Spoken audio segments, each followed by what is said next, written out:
आता बघूया ना बाप्पाच्या दिव्याचं रक्षण कसं करते ती पालवी.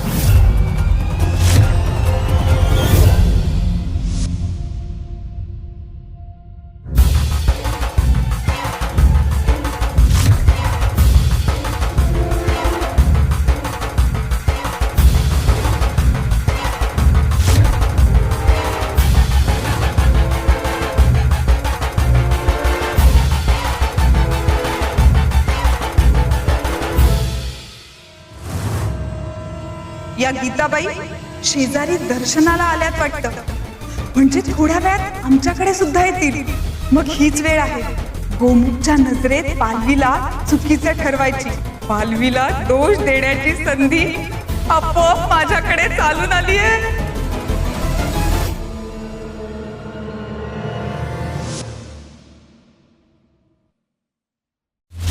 आई आई कुठे आहेस? दार तर बाहेरून बंद आहे, पण मग आई कुठे आहे?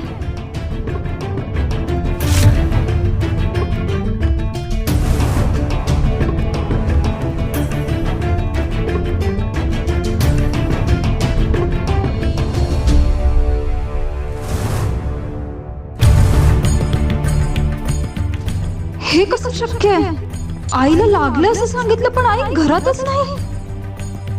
मग ती कुठे गेली असेल? वैद्यांकडे गेली असेल का? की मला कोणी चुकीच्या वाटेला लावलं? गीता काकू या ना. बाई बाई बाई, अरे देवा, आता दिवा विझला असता हो. बापरे, तेल सुद्धा संपलं याच्यातलं. बाई ग, मी वेळेवर आले म्हणून, नाहीतर गोमुखा अनर्थ झाला असता रे. हे काय, आता ही समयी विजली असती तर? अरे आई बाबा पालवीला सांगून गेले होते दिव्याकडे लक्ष ठेव म्हणून. कुठे गेलीये काय माहिती. काकू माझ्या वेळेत लक्षात आलं म्हणून, नाहीतर काय झालं असतं गोमुखा. इतकं महत्वाचं काम लक्ष न ठेवता कुठे गेली असेल ही? तिचं काहीतरी महत्वाचं काम असेल हो, नाहीतर कशाला जाईल. हो ना काकू? हो. आई तू इथे कशी? तुला लागलं होतं ना? अगं मी घरी गेले होते तुला बघायला, सगळीकडे शोधलं. अगं मी तर शेजारी आले होते गणपती बाप्पाच्या दर्शनासाठी. म्हटलं तुला भेटून जावं. गोमुखा आली बघ पालवी. कुठे गेली होतीस तू?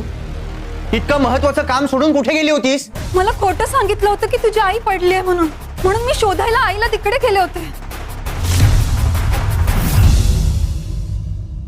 अगं आता ना गावात सुलभा भेटली. ती म्हणाली तुझी आई पाय घसरून पडलीये ग, आणि तिला बरंच लागलंय. आणि ननंदबाईंनीच मला सांगितलं होतं की घरी जाऊन बघ आईला. अगं अगं पालवी काय बोलतेस तू? अगं आणि हे मी कधी तुला बोलले? हे काही बाई आरोप नको घेऊ बाई माझ्यावर. हा अरे गोमुखा बघ नाही काय सांगते अहो काकू. काय हे?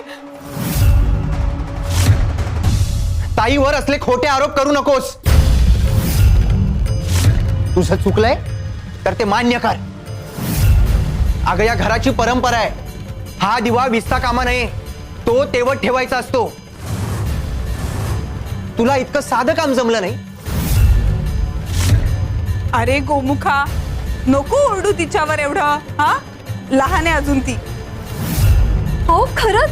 अहो ननंदबाई तुम्हीच सांगितलं होतं ना मला. अहो मी खोटं बोलत नाहीये, खरंच मला ननंदबाईंनी सांगितलं होतं.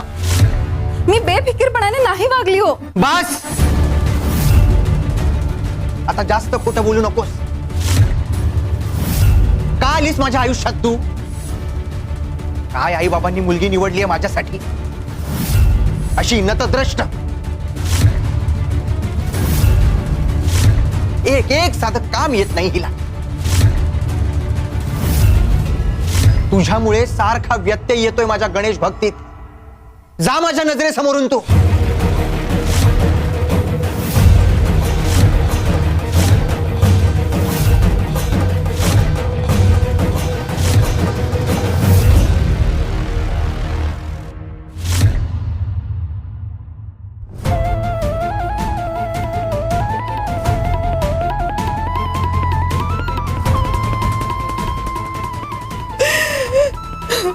स्वामी, माझी काहीही चूक नसताना मी यांच्या नजरेत चुकीची ठरते. मला कळत नाहीये सुलोचना ताई असं खोटं का बोलले असतील. स्वामी, माझं काही चुकतंय का हो स्वामी? स्वामी,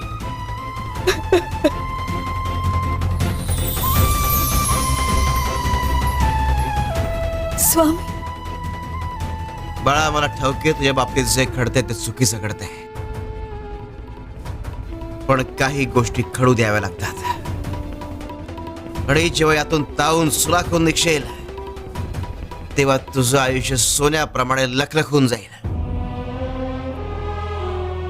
स्वामी, मला ह्यांच्या भक्तीत अडथळा नाही बनायचं, सहाय्यभूत ठरायचंय. पण मी काय करू मला काही कळत नाहीये स्वामी. तू अर्धांगिणी आहेस गोमुखशी. गोमुखला त्याच्या पद्धतीने भक्ती करू दे आणि तू ही भक्ती कर जशी आजवर करत आली तशी. आम्ही काय सांगतोय ते नीट ऐक.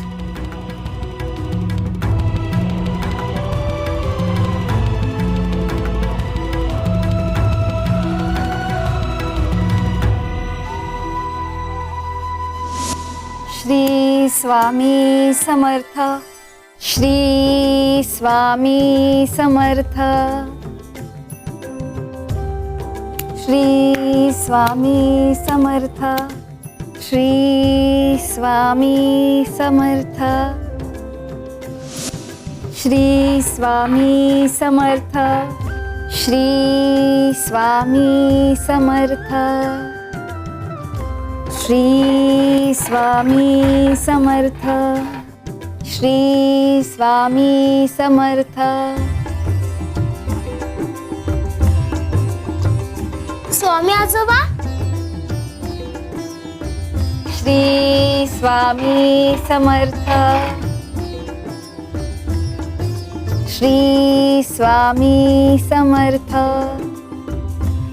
स्वामी आजोबा, एक प्रश्न पडलाय, विचारू का? विचार. मामा गणपती बाप्पाच्या मूर्ती समोर बसून नामस्मरण करत असतो आणि इथे मामी काम करताना नामस्मरण करते.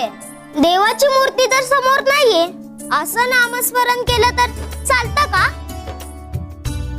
बाळा, हा माझा भक्तीचा मार्ग आहे आणि तो त्यांचा भक्तीचा मार्ग आहे. देवाचं नामस्मरण करणं महत्वाचं आहे. स्वामी आजोबा, कुणाचा मार्ग योग्य आहे? सांगतो हा, पण त्याआधी आमचं एक काम कर. जा समोर त्या कोपऱ्यात बस आणि श्वास घे. जा.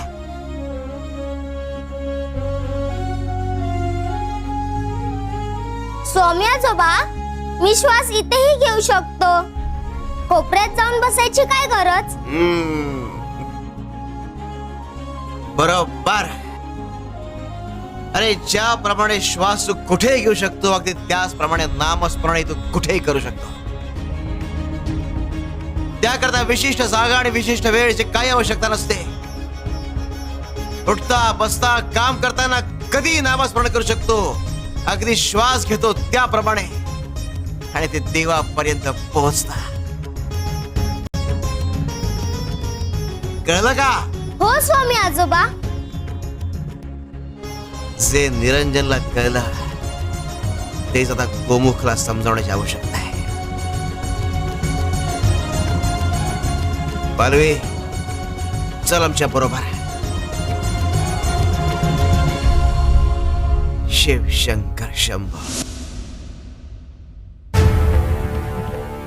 तू आणि पालवी दोघांनी मिळून दुर्वा गोळा करायच्या, त्याच्या जुड्या बनवायच्या आणि गावात जेवढ्या घरी गणपती बसलाय त्या प्रत्येक घरी जाऊन गणपतीला दुर्वा व्हायच्या.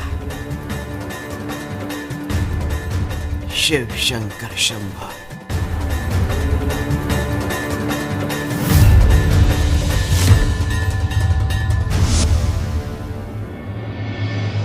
श्री गणेशाय नमः.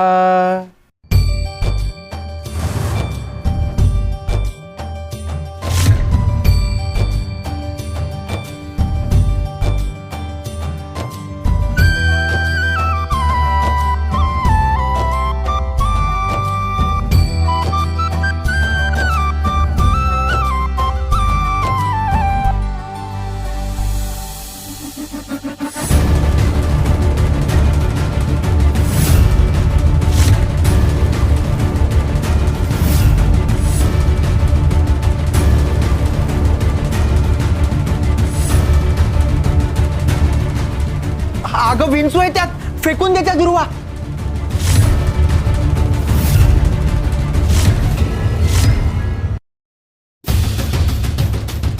अगं त्या दुर्वा टाकून दे, तू दंश करेल विंचू, फेकून दे.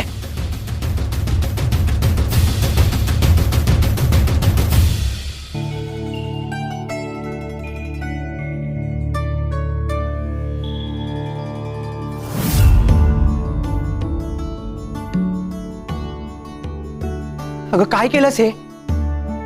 पण त्या विंचवाने दंश केलं असतं म्हणजे? विंचू दुर्वांसोबत आलाय म्हणजे त्यालाही बाप्पांचं दर्शन घ्यायचं असणार.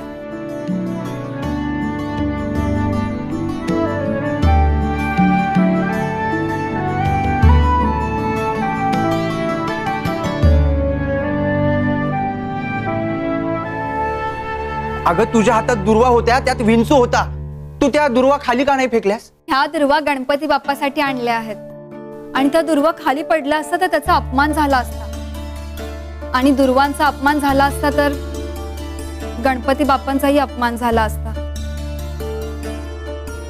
आणि विंचू दुर्वांवर बसला होता. दुर्वांमध्ये कुठलाही दाह शांत करण्याची ताकद असते.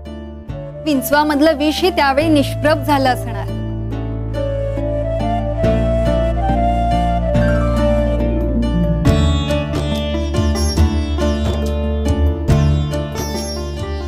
पण माझ्यावरचं संकट तू स्वतःवर घेतलंस. शिवाय गणपती प्रती तुझं समर्थन हे थक्क करणार आहे.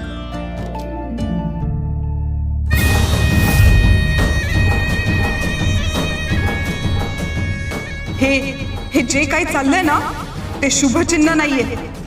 यांच्या नात्यात तणाव निर्माण करायलाच पाहिजे. उद्या बघच पालवी मी काय करते.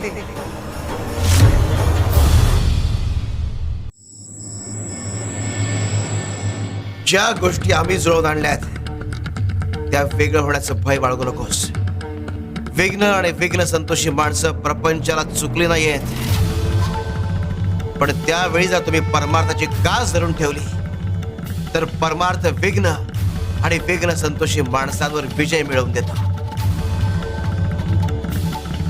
ही परणी तुला योग्य वेळी पालवी पर्यंत पोहोचवायची आहे, पण ती योग्य वेळ कधी येईल हे आम्ही तुला सांगू.